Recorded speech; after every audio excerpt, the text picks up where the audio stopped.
Mais uma vez a Suécia entregando aí um filmão pra gente.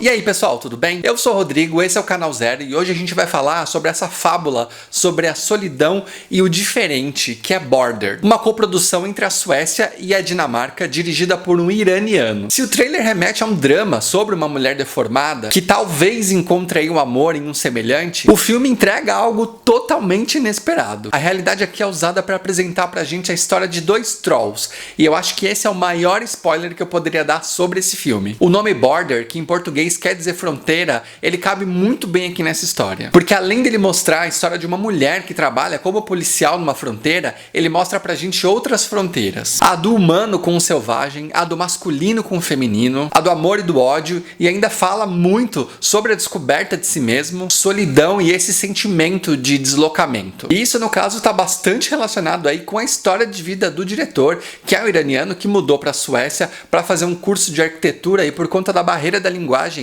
acabou indo para cinema. Essa fábula ela é inspirada no conto do John Ajvide Lindqvist. Eu não sei nem se eu falei certo, tá? Mas é o mesmo cara que escreveu o ótimo Deixa Ela Entrar. Ele escreveu, no caso, o romance que virou o filme. Se você não assistiu esse filme, assista as duas versões que são muito boas. Mas óbvio que a sueca é mais interessante. Depois que eu saquei que Border não era só um drama sobre duas pessoas que têm um rosto diferente, que se apaixonam e vivem felizes para sempre, eu me lembrei muito de uma outra obra bem legal também, que é O Labirinto do Fauno. A diferença aqui tá que o final desse filme não é trágico. À medida que a história vai avançando, a gente sai de um drama comum para uma história muito louca, muito diferente. É bastante interessante e ela é muito imprevisível na maior parte do tempo. Obviamente ele também entrega muita coisa que a gente já espera. Esse filme, inclusive, é um filme bom pra gente assistir assim na completa ignorância. Quanto menos você souber, melhor vai ser a sua experiência. Então, se você não curte spoiler ou se você acha que vale a pena ver o filme primeiro, eu não vou ficar chateado.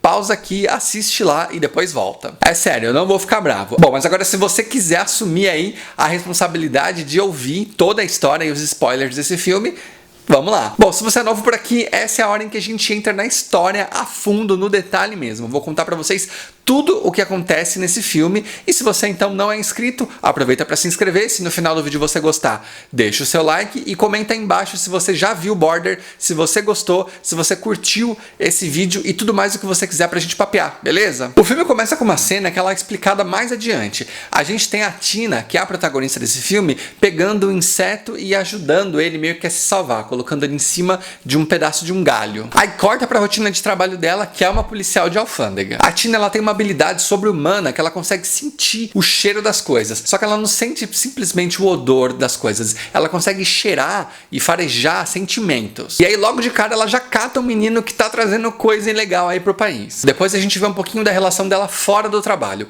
Ela mora num lugar bastante isolado, tipo meio do mato mesmo. E ela tem também um relacionamento com esse namorado dela, onde os dois não se tocam. Eles vivem praticamente como amigos. E esse cara, ele cria Rottweilers para competições. A gente percebe também que a Tina é muito ligada à natureza. Então ela tira os sapatos, anda no meio do mato, ela faz contato com uma raposa que dá uma cheiradinha e foge. E na hora de jantar a gente percebe também que ela não se dá muito bem com a comida normal. Todas essas informações que a gente vai colhendo ao longo do filme, elas acabam se explicando quando a gente descobre a essência dela. No dia seguinte a essa introdução, a gente vê mais uma vez a rotina de trabalho dela e ela descobre um pendrive escondido numa capa de celular de um cara que estava entrando no país. E o conteúdo desse pendrive nada mais é do que conteúdo de pedofilia. E essa história vai ser desenvolvida aí em paralelo do filme. Ainda no trabalho, ela tem o primeiro contato com um cara que tem um tipo físico muito parecido com o dela. Ele age de forma suspeita propositalmente para chamar a atenção dela e ele acaba conseguindo. Como ele não tem nada, ela acaba tendo que liberar ele, mas fica aí uma coisa no ar. Ele promete que ele vai voltar em algum momento e ele de fato volta. Depois a gente conhece o pai dela que mora no abrigo e ele tem Alzheimer. Esse pai demonstra uma preocupação com a filha pelo fato dela morar com um cara que talvez esteja só usando aí dos benefícios que ela pode oferecer, uma vez que a casa onde ele mora é a casa dela. O cara até tenta, mas ela não sente atração por ele e mais adiante a gente vai descobrir em duas fases o motivo. A primeira é que ela sente muita dor na hora, né, de fazer sexo e a segunda eu vou deixar pra hora certa. Contando aí como faro da Tina, a delegada que pegou o pendrive e descobriu o conteúdo pedófilo dentro, ela pede ajuda da Tina para farejar os suspeitos. momentos. A gente tem depois mais um contato da Tina com a natureza, uma cena de banho muito legal, que ela tira a roupa, corre pela floresta, ela toma banho num lago, muito legal mesmo. E mais um reencontro também com o cara lá do começo, aquele que tem a aparência próxima dela. Ele emite um sentimento para que ele seja farejado por ela e barrado. Só que aí é o que acontece. O parceiro da Tina vai revistar o cara e descobre que ele tem uma vagina e uma cicatriz nas costas. Ela se desculpa, os dois conversam um pouco, ela diz que ele pode inclusive registrar uma queixa formal se ele se sentir confortável, e ela descobre o nome dele, Vor. Encucada com essa história dessa proximidade física que ela tem com o Vor e a cicatriz que ela também tem, ela vai questionar o pai, e o pai diz que ela, quando tinha 3 anos, caiu sentada numa superfície pontiaguda e por isso teve que passar por uma cirurgia, e a cicatriz é o resultado disso. Ela acha estranho por não lembrar, mas segue o jogo. E aí, enquanto ela tá voltando para casa, ela encontra um casal de vizinhos no meio da estrada e a mulher tá prestes a dar à luz. Eles pedem uma carona, ela leva eles até o hospital e acaba sendo totalmente ignorada na entrada. Uma vez que ela sabe onde o Vor tá morando, por conta dessa conversa que eles tiveram lá na salinha da alfândega, ela vai atrás pra fingir aí um encontro casual. E nesse encontro, ele faz com que ela experimente larva pela primeira vez. E ela gosta. E esse trecho é muito interessante pra mostrar pra gente como as coisas são convencionadas, né? Ela diz que é nojento sem nunca ter experimentado, mas a gente sabe que isso é tudo uma questão cultural, certo? A atração dela pelo Vor vai aumentando e ela acaba levando ele pra morar na casa dela, só que numa casa de hóspede, que é uma casa anexa. E logo na chegada, os cachorros do namorado acham aquilo muito estranho, né? Começam a latir, até que ele rosna pros cachorros e todo mundo fica muito bonzinho.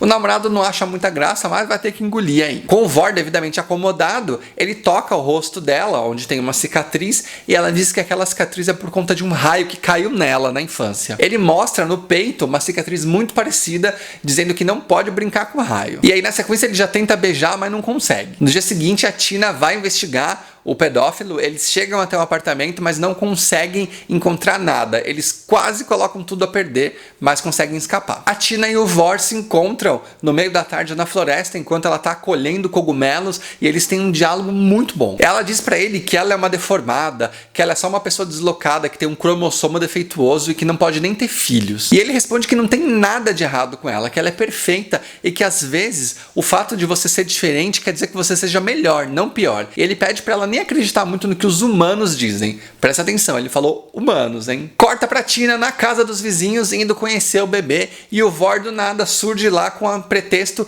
de pegar uma panela emprestada. E a Tina toda boba, só olhando pra ele. Ela tá bem ligada nesse cara. A partir daí o filme muda e as coisas estranhas começam a acontecer. A gente tem o Vor saindo no meio da noite de casa, indo pro meio da floresta e parindo alguma coisa que a gente não consegue ver direito. E no dia seguinte a Tina e mais um outro policial voltam no apartamento suspeito e acabam encontrando uma câmera cheia de conteúdo de pedofilia. A família que mora naquele apartamento e é suspeita é chamada pra depor, mas eles negam tudo, o que não adianta nada porque, enfim, né?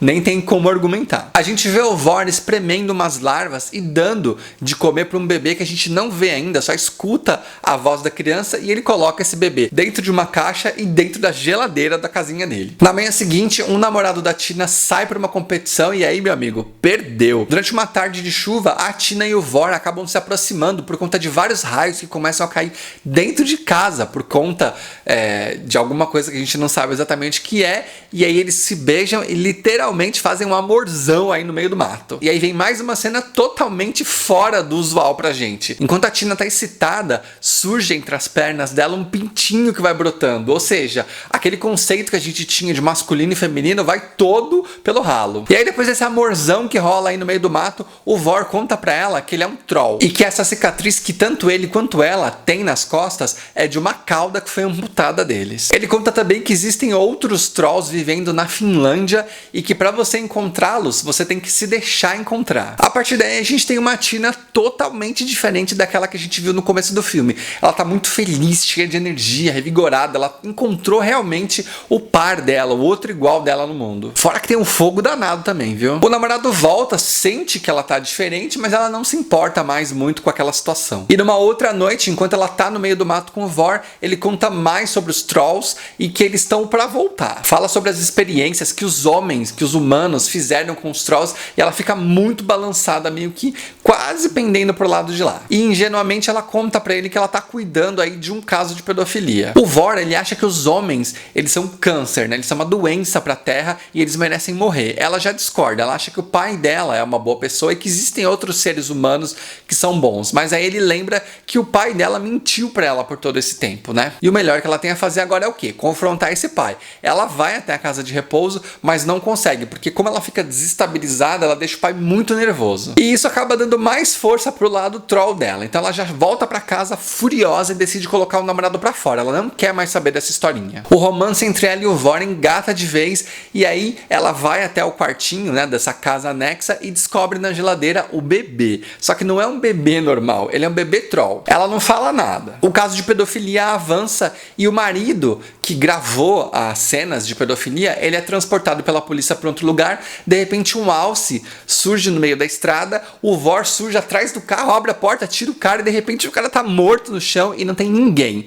A polícia não viu quem foi e eles chamam a Tina para dar uma farejada lá. Ela tá ligada em quem fez, mas ela não conta, ela diz que não viu, não sabe. Só que ela vai atrás dele, ela descobre o verdadeiro motivo desse assassinato. O Vor matou o cara porque ele vendia bebês para esse cara. Ou seja, ele tá envolvido no caso de pedofilia. Só que o que acontece? Ele entregava porque ele não gosta de humanos, ele queria ver os seres humanos se destruindo mesmo. Essa era a diversão dele, é uma forma de se vingar. A Tina agora fica meio em dúvida sobre esse amor pelo Vor e ela acaba indagando ele também sobre o bebê na geladeira. O Vor diz que aquilo é um ovo não fertilizado que sai o tempo todo dele, é uma espécie de uma menstruação e o nome é Rizzi. O Rizzi, ele só come e dorme e tem uma pele muito próxima da textura de uma argila, que pode ser moldada para fazer aí bebês humanos. Guarda essa informação. E é assim que ele pega os bebês humanos. Ele troca um ovo não fertilizado dele por um bebê humano no mesmo formato. Enquanto os humanos roubam os bebês trolls, ele rouba os bebês humanos. Ela fica muito puta e se afasta. Na manhã seguinte, ela vai até a casa da vizinha e adivinha o que aconteceu? O bebê desapareceu. Ela olha pro berço e vê aquele Rizzi que ela já viu anteriormente, só que no formato da filha do casal, e não fala nada também. O casal tá meio passado porque não entende exatamente o que tá acontecendo. E aí quando ela volta pra casa pra confrontar o Vor de vez, ela encontra um bilhete chamando ela pra ir até a balsa encontrar com ele. Ela vai, só que ela arma uma emboscada pra ele antes. E lá na balsa eles têm mais um papo cabeça. Ele propõe a ela que eles se unam, que eles fortaleçam a raça deles e que eles cresçam em número. Mas ela não vê sentido em ser má. Ele diz que ela tá do lado dos humanos, mas ela fala que não querer machucar alguém não é necessariamente uma coisa humana. Ela só não quer aquilo. Depois disso, vários policiais surgem pra pegar o Vor, só que ele pula na água e desaparece. Sozinha, mais uma vez, a Tina pega o pai na casa de repouso e leva pra casa dela. E lá ela descobre a origem dela. O pai dela era caseiro de um hospital psiquiátrico onde eles pegavam os trolls pra fazer experimentos. E os pais dela eram parte desse experimento, eles acabaram morrendo e ele queria ter muito uma filha e acabou adotando ela como filha dele. Ele conta o nome real dela, que é Reva, e diz que os pais dela estão enterrados no quintal desse hospício, né, desse hospital psiquiátrico. Ela vai até lá, mas não tem muito mais o que se encontrar, né? De volta pra casa e sozinha, a Tina chega em casa e encontra uma caixa esperando ela na porta. Quando ela abre, o que é? Um bebê troll. Não é um Rizzi, é um bebê troll mesmo, de verdade, cabeludinho, com rabinho, feito por quem? Por ela e pelo Vor. Junto com o bebê tem um cartão da Finlândia, né? Um cartão postal e obviamente a gente já sabe quem é, né? Ela abraça o bebê, anda pela natureza ali, pelo mato em volta da casa dela e aí, fim. Um baita filme legal. E mais uma vez a Suécia matando a gente de orgulho. Um filme visualmente muito bonito, que tem uma série de camadas muito legais pra gente discutir e que estimula bastante o pensamento aí. Eu gostei bastante e eu fiz questão de fazer esse vídeo sobre esse filme porque eu tenho certeza que ele vai passar batido por muita gente e eu quis compartilhar com o maior número de pessoas possível. Então, se você assistir o filme ou se você gostou desse vídeo, compartilha com seus amigos e vamos tentar multiplicar esse filme para ele não morrer na praia. Aproveita também, se você gostou e não é inscrito, já se inscreve e se você achou legal esse vídeo, deixa o seu like para eu saber e comenta aí pra gente papear sobre Border ou qualquer outro filme que você quiser, beleza? Então é isso, fica ligado que essa semana ainda tem mais filme fora do circuito Hollywood que tá muito legal, eu não vou mais enrolar, a gente se vê no próximo vídeo e até já!